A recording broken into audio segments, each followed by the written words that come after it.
I, whose youth was passed in the august, unchallenged, and tranquil glories of the Victorian era, may well feel a thrill in invoking once more the prayer and the anthem. God save the Queen. God bless you all. I crown you with a crown of glory and righteousness. And with it begins a new era, the new Elizabethan age. I, Charles Philip Arthur George. I, Charles Philip Arthur George. Take thee, Diana Frances. Take thee, Diana Frances. To my wedded wife. The Prince and Princess of Wales have decided to separate. A short while ago, Buckingham Palace confirmed the death of Diana, Princess of Wales. The princess died following a car accident. I, William Arthur Philip Louis. I, William Arthur Philip Louis. Take thee, Catherine Elizabeth.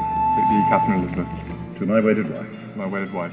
To have and to hold from this day forward. To have and to hold from this day I, forward. Harry, take you, Meghan. I, Harry, take you, Meghan. To be my wife. Involving Prince Harry and Meghan Markle. The couple stepping down as senior members of the family. For the couple, even stripping them of their royal title. One British tabloid calls it Megxit.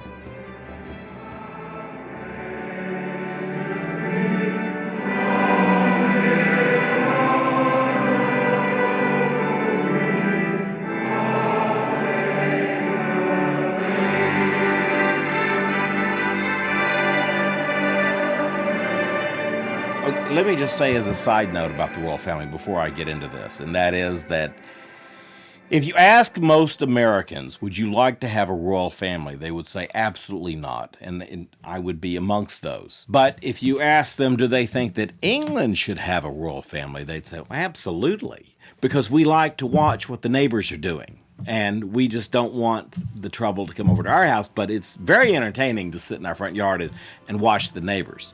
And so the royal family, I actually respect the royal family as long as they adhere to a certain decorum and tradition. And that's what I like about the royal family, decorum and tradition. So that brings me to my point about talking about the royal family.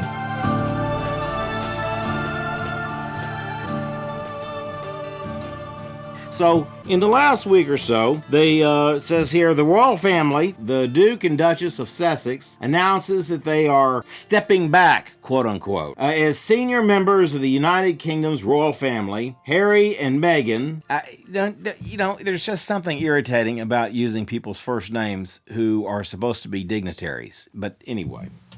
Harry and Meghan are moving to Canada. The Queen has been drafting papers to define the exit of the Duke. So the Queen issued a statement. Here we've got the Duke and the Duchess of Sussex, part of the Windsor clan, and they've decided to move to Canada. Now, part of this, I believe, is because they are liberals, better known as Marxist communists, or at the very least, heavy socialists, and they don't like tradition. Marxists and liberals, they don't like tradition. They don't like decorum.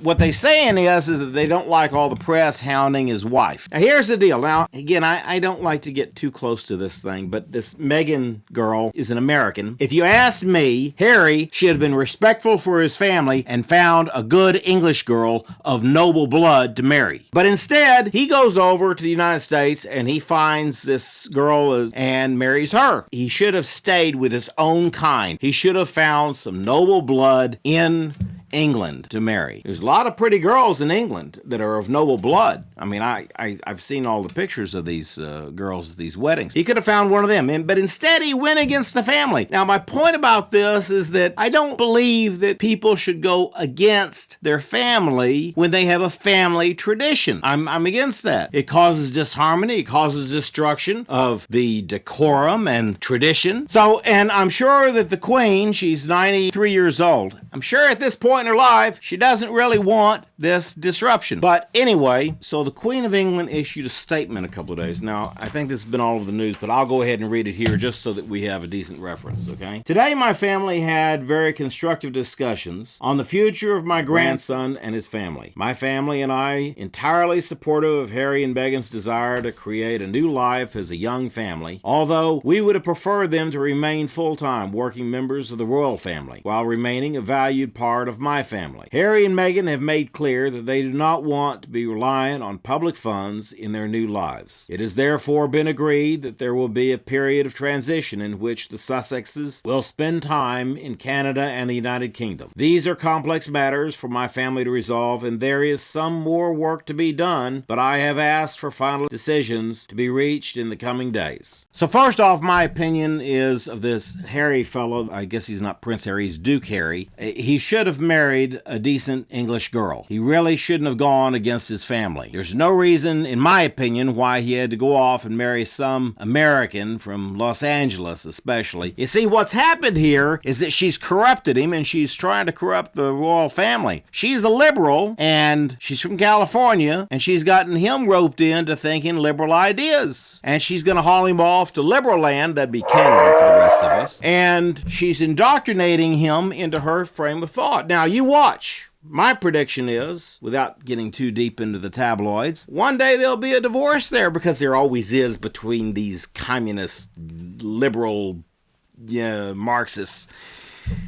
One day there'll be a divorce, another scandal, and I know the royal family's had a whole bunch of divorces because I did a kind of a review of them on the internet to see kind of who's living today, because I'm more familiar with the people that were alive during King Henry VIII's time or Alfred the Great's time rather than the ones today. But I do kind of feel sorry for the Queen because she does seem like a sweet old lady. I think she's trying to do the best for her family. They say that she's the kind of gal that once she realizes something's the way it's going to be, she goes at it and says, all right, then what are we going to do about it? The real reason I mention, aside from my opinion on what he should have been like his brother, William. Prince William, now see, he married this Kate girl. Now, she's a good English girl. Now, that's who I congratulate him, and I'm sure the Queen is very proud of that. But anyway, nonetheless, I happen to know that the Harry and the Meghan set, they don't like Donald Trump. I think that conveniently when he went and visited with the Queen, the American girl, the what's her name, Meghan girl, she was conveniently absent from all the events, and they made some excuse, and it's ridiculous.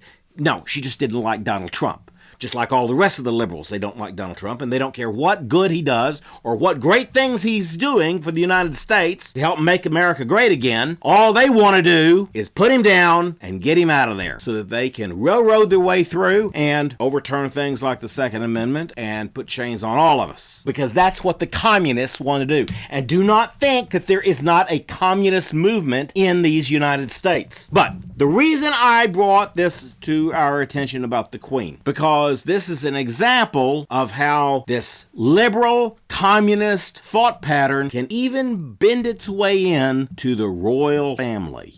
And we think that the royal family, they've got a lot of money, and they've got a lot of history and prestige and tradition, so they've got this shield around them. No. At the core of their family, just like any family out in the woods living in a cabin, they're still a family, they're still personalities, they still deal with each other one-on-one. And the same problems that the royal family has with some grandson going off and marrying some liberal, causing disruption in the family, it can happen in a family living out in the woods in a log cabin, and it can happen to the royal family living in Buckingham Palace. Last thing that I want to say is the fact that I think that Harry has done England wrong. I think he's done his family wrong, and I think he's done a disservice to the country. I'm a very firm believer that beyond what you want, what comes first is your duty to your country, to your family, and to the heart of things that you believe in. The fact that you've got some love interest doesn't matter a damn to me. Harry has done the Queen wrong, and he's done his country wrong. I don't care what kind of military service he had, but he's done his country and his Queen wrong. On that note, let's reflect back on Edward VIII in 1936. He did his country wrong. He had an obligation to be king. Now, you stop and think about this for a second. If you've got a boy and he gets drafted into the Army, let's say, or the Marine Corps, or the Navy, and you're at war, let's say it's World War I again, and you're going to send them off into the trenches of France to fight. You might say, wait a minute, that fella, he's got a girlfriend and she's in love with him and he's in love with her, and maybe they need to be together, and maybe they need to have some romance. And what about the individual? The individual doesn't matter. We're going to send that boy into the trenches and he's going to fight. He might return, and he might return in a body bag. He might return alive, or he might return dead. The fact is, he has a duty to his country, and we wouldn't argue that. We wouldn't stand back and say, well, no, he's got a wife and the kids at home. He certainly can't go off to fight and die in some war are, what about his love interests? Same thing goes with King Edward VIII. He had a duty to be king of his country, a duty to marry a woman that the Church of England and that Parliament would allow him to marry and fulfill his duties as king. The same thing goes for Harry. Now, Harry is sixth in line, and if William and Kate end up having another kid or 5 kids, then his number keeps getting bumped down. But he still has an obligation to his family, and it's too damn bad that he's in love and that he wanted to marry this girl, and she's going to pull him out. The fact is, the Queen has to give permission for the first 6 people who are in line to be king or queen. So she has to approve of that marriage. Now, anybody in England can marry whoever they want. They can't stop them. But if you want to be in the line to become king or queen, you have to get the permission of the Queen. And the Queen has so far she can go. Now, she obviously gave permission for Harry to marry Meghan, which is fine. But Harry had an obligation to his father, Charles, who will be king probably sooner than later. So, in my opinion, I think that Harry was wrong. I think he's whipped by this woman, this American, who he should never have married outside of his class, never should have married outside of his country. He should have married a good English girl who was of noble descent. There's plenty of them to find. William found a girl. I like Kate, but I don't like this Meghan girl. Not at all. Bottom line is, Americans don't have any business marrying British royalty because, for the most part, we don't understand their system because we don't want to take the time to understand the system and what the crown really means to the British Empire. So as I end this, let me just say that I do not give my approval to what has happened in the Royal House of Windsor. So my opinion of this whole mess, bottom line is, I don't think that any American should marry a British royalty. I don't think that Wallace Simpson should have married King Edward VIII. King Edward VIII should have been king. Americans don't seem to understand, back to my first point when we opened up, Americans don't seem to understand the concept of British royalty, the concept of what it means to the British people. So in summation, I feel sorry for the Queen of England. She's 93 years old. She's been on the throne for 56 years, and she doesn't need this kind of burden from her grandson, and especially this American communist from California who wants to move her grandson to socialist communist Canada. I also feel sorry for Donald Trump because all of this silly circus that's going on in the Senate, he doesn't deserve it either. Anyway, the good news is that next time we're going to have a great show, and it's going to be on wealth tax, and don't miss it. It's going to be a great show. So until then, the green phone. See, the green phone, when it rings, there's never been anybody there. Well, let's humor them this time, okay? Let's see. Hello? Please hold for Her Majesty, Queen Elizabeth. Oh. Hello, Colonel Amore. This is Elizabeth. Hello, Your Majesty. I am so happy to finally talk to you. How are you doing? I am very well, thank you. How are you? I'm just fine. And in fact, I was just doing a show on The Crown. Oh, that is wonderful. I saw your last 2 shows, and you're doing a 3rd one? Yes. I just love your shows. Do you have a moment to speak with me? Well, of course I have a moment. Go ahead. Lovely. As you may know, the royal family is going through a situation of sorts. Yeah? My family's welfare is of the utmost importance to me, and I fear my grandson, Harry, is being led astray. I see. I thought that the suspension of his title might make him take pause as to his decision to leave his royal duties. Oh, you don't say? Yes. When I met with President Trump on June 3rd of last year, he said that above all, you were the gentleman to turn to in a political crisis. And that is why I would like to place my confidence in you at this time. Well, thank you very much, Your Majesty. President Trump is a wonderful gentleman. I just adore him. And the First Lady Melania. He said that you are made of the same cloth as he. Yeah, thank you very much, Your Majesty. The United States is so lucky to have such a great leader. I agree.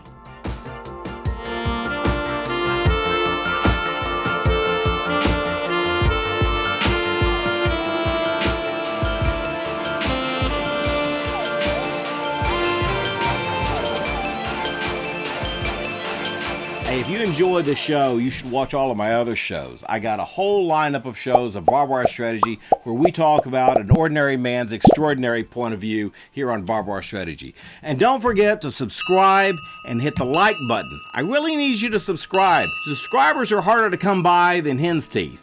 So Help me and the Donald out by subscribing and liking. And watch often. And stay tuned for my next show on BarbWire Strategy. Thank you for watching, and I hope to see you again. We'll see you later.